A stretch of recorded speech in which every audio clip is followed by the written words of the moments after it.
자, 이 시간 우린 괜찮아, 우린 괜찮아 라는 제목으로 함께 말씀을 나누도록 하겠습니다. 성도 여러분, 혹시 그 냄비를 올려놓았는데 깜빡 잊어서 냄비가 타버린 적은 없으십니까? 타버린 냄비 잘 안 닦이죠. 아무리 문질러도 냄비 안에 눌러있는 그 흔적을 완전하게 지우기라는 쉽지 않습니다. 우리 삶에도 이와 같이 타버린, 눌러버린 것들이 있습니다.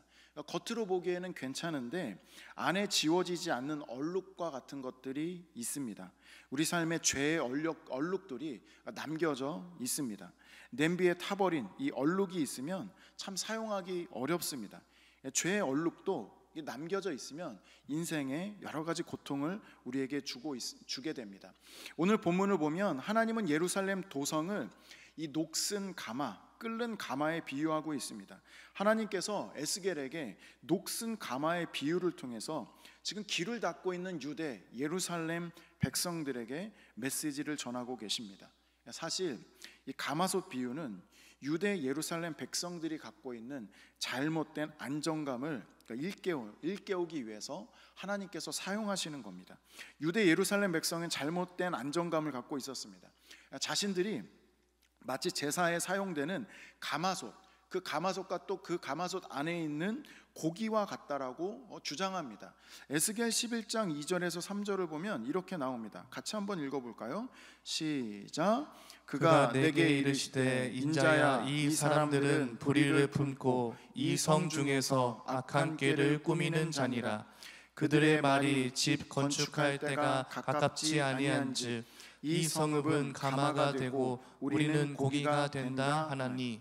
11장 이 앞에 부분에 보면 잘못된 안정감을 갖고 있는 이스라엘 백성들이 우리는 제사에 쓰는 가마솥과 같다, 그리고 그 안에 있는 고기다, 아무도 건드릴 수 없다라는 거죠. 그러니까 에스겔이 예루살렘의 심판에 대해서 예고하니까 예루살렘 백성들이 선지자의 말을 듣지 않고 회개하지 않는 것입니다. 오히려 이렇게 주장하는 거죠.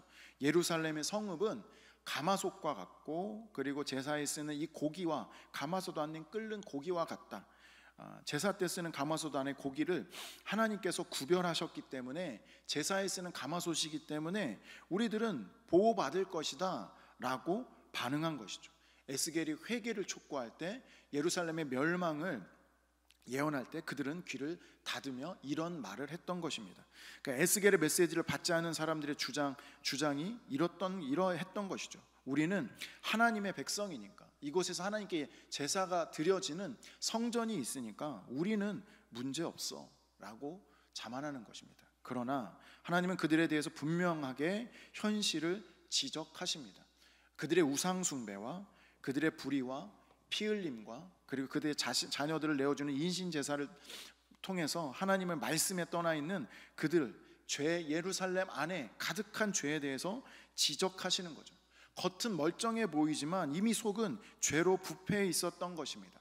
그래서 하나님께서 오늘 본문 6절에 다음과 같이 말씀하시는 겁니다. 6절 같이 함께 읽어보겠습니다. 시작. 그러므로 주 여호와께서 이같이 말씀하셨느니라. 피를 흘린 성읍 녹슨 가마 곧 그 속에 녹을 없이 하지 아니한 가마여 화 있을진저 제비를 뽑을 것도 없이 그 덩이를 하나하나 꺼낼지어다. 지금 유대 예루살렘 피 흘리는 성읍들, 너희가 제사에 쓰는 가마솥에 비유하냐? 너희가 제사에 쓰는 고기에 비유하냐? 너희는 녹슨 가마와 같다. 가마솥에 녹이 있어서 쓸 수 없는 가마솥과 같아 라고 오히려 그들에게 말하는 것이죠. 그래서 하나님께서 그 가마솥의 녹을 없애기 위해서 없어지지 않으니까 그 가마솥을 녹여버리겠다라고 말씀하십니다. 하나님께서 예루살렘을 심판하시겠다라고 말씀하고 있는 것입니다. 사랑하는 성도 여러분, 지금 이 이야기가 사실은 우리의 이야기가 아닐까요?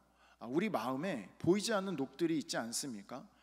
우리의 삶에 그냥 겉모습은 있지만 내면 깊은 곳에 우리의 탐욕이 있고 교만이 있고 또 우리의 불신앙이, 그 녹들이 남아있지는 않습니까? 우리 안에 있는 이 죄와 같은 녹은 닦아내야 되는 것이죠. 하나님께 쓰임받는 가마솥이 되려면 이 안에 있는 녹은 지워져야 되는 것입니다. 녹슨 가마솥은 하나님 앞에 쓰임받을 수 없는 것이죠. 다만 녹슨 가마솥은 뜨거운 풀무에 녹여져야 되는 것입니다. 정결케 되어야 다시 쓰임받게 되는 것이죠. 사도 바울의 권면은 이렇게 권면했죠. 너희는 이 세대를 본받지 말고 마음을 새롭게 하여 변화를 받으라라고 말합니다. 마음을 새롭게 하여 변화를 받아야 됩니다. 우리는 말씀에 귀 기울이고 정결된 마음으로 살아가야 하겠습니다. 두 번째, 하나님은 듣지 않는 백성들에게 다시 메시지를 전하십니다. 두 번째 메시지는 선지자 에스겔에게 매우 고통스러운 것이었습니다. 오늘 본문 16절과 17절 말씀인데요, 같이 한번 읽어보겠습니다. 시작. 인자야, 내가 내 눈에 기뻐하는 것을 한번 쳐서 빼앗으리니 너는 슬퍼하거나 울거나 눈물을 흘리거나 하지 말며 죽은 자들을 위하여 슬퍼하지 말고 조용히 탄식하며 수건으로 머리를 동이고 발에 신을 신고 입술을 가리지 말고 사람이 초상집에서 먹는 음식물을 먹지 말라 하신지라. 본문의 내 눈에 기뻐하는 것, 이것은 에스겔의 아내를 의미합니다. 하나님께서 에스겔 선지자의 아내가 죽을 것인데, 그런데 슬퍼하지 말고 눈물을 흘리지 말고 애도하지 말라라고 말씀하고 있습니다. 하나님께서는 왜 이렇게 이토록 가혹하게 선지자 에스겔에게 요청하고 계실까요? 지금 아내가 죽는다면 그것으로 울어도 부족한데 어떻게 고요하게 탄식하며 마음껏 슬퍼하지도 못하고 장례식 음식도 차리지 말라, 먹지 말라, 제대로 된 장례를 치르지 말라라고 요구하시는 것일까요?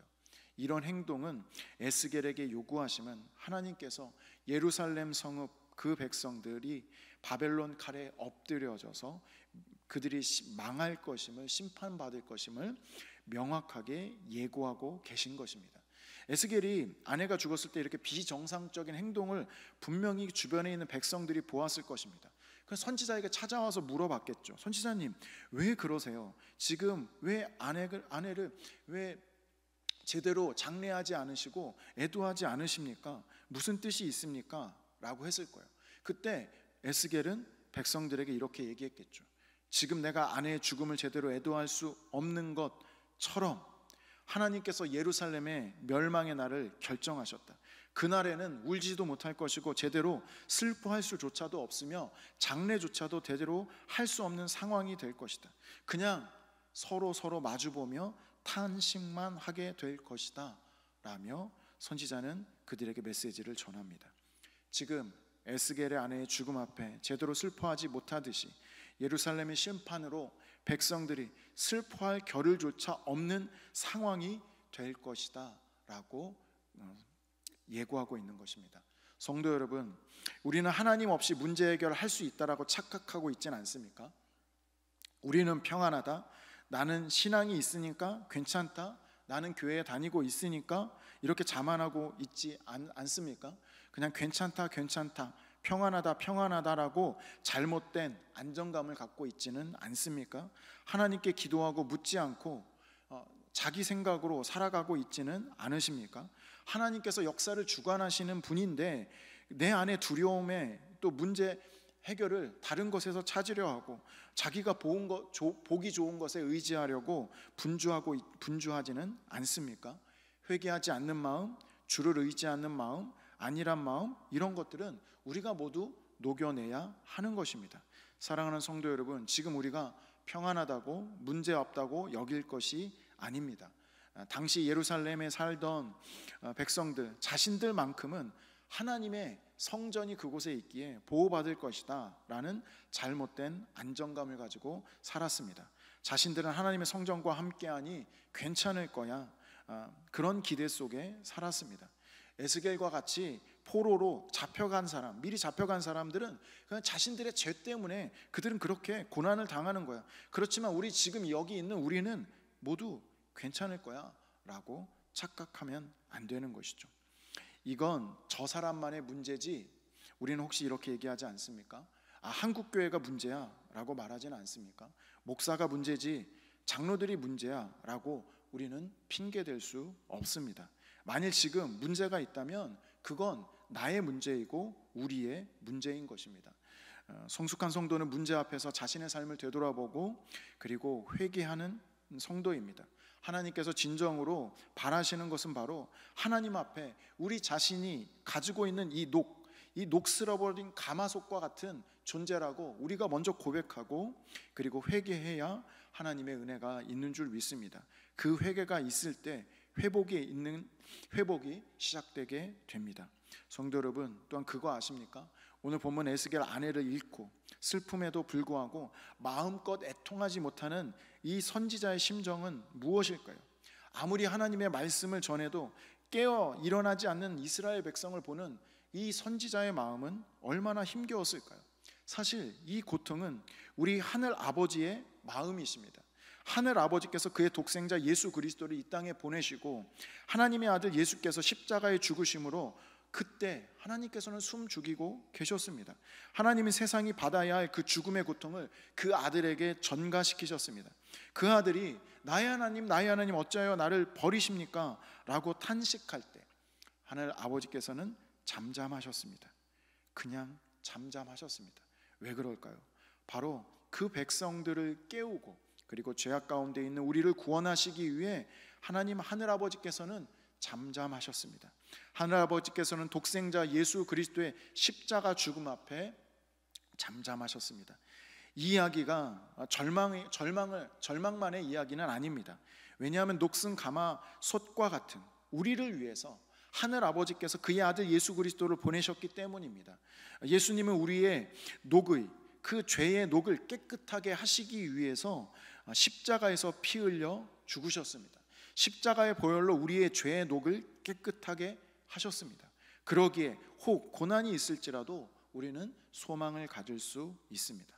말씀을 마무리하겠습니다. 성도는 자신의 삶을 항상 돌아보고 혹시 내 삶에 녹슨 부분은 없는지 살펴보아야 하겠습니다. 냄비가 타버려 검게 얼룩진 것 같은 그 죄악이 내게 없는지 되돌아봐야 하겠습니다. 성도는 항상 자신을 되돌아보고 회개해야 합니다. 안일한 안정감이 아니라 몸된 교회에 남겨진 고통과 함께 공감하고 아픔에 동참하며 함께 기도해야 합니다. 고난받는 성도들, 핍박받는 교회를 바라보며 함께 아파하며 기도해야 하겠습니다.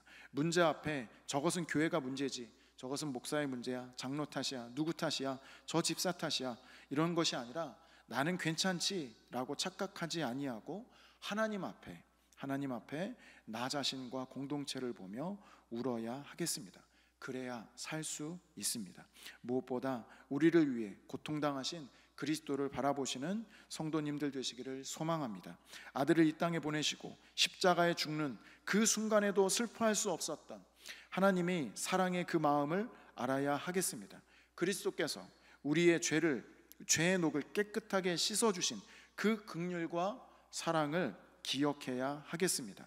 그의 아들 예수 그리스도를 보내신 하늘 아버지의 사랑을 깨닫고 하나님의 아들 예수 그리스도를 주로 믿고 의지하는 삶을 살아가시는 성도님들 되시기를 소망합니다. 다시 한번 오늘 말씀을 통해 우리 삶을 되돌아보고 하나님의 사랑을 기억하시며 다시 일어나시는 삶을 살아가는 성도님들 되시기를 소망합니다.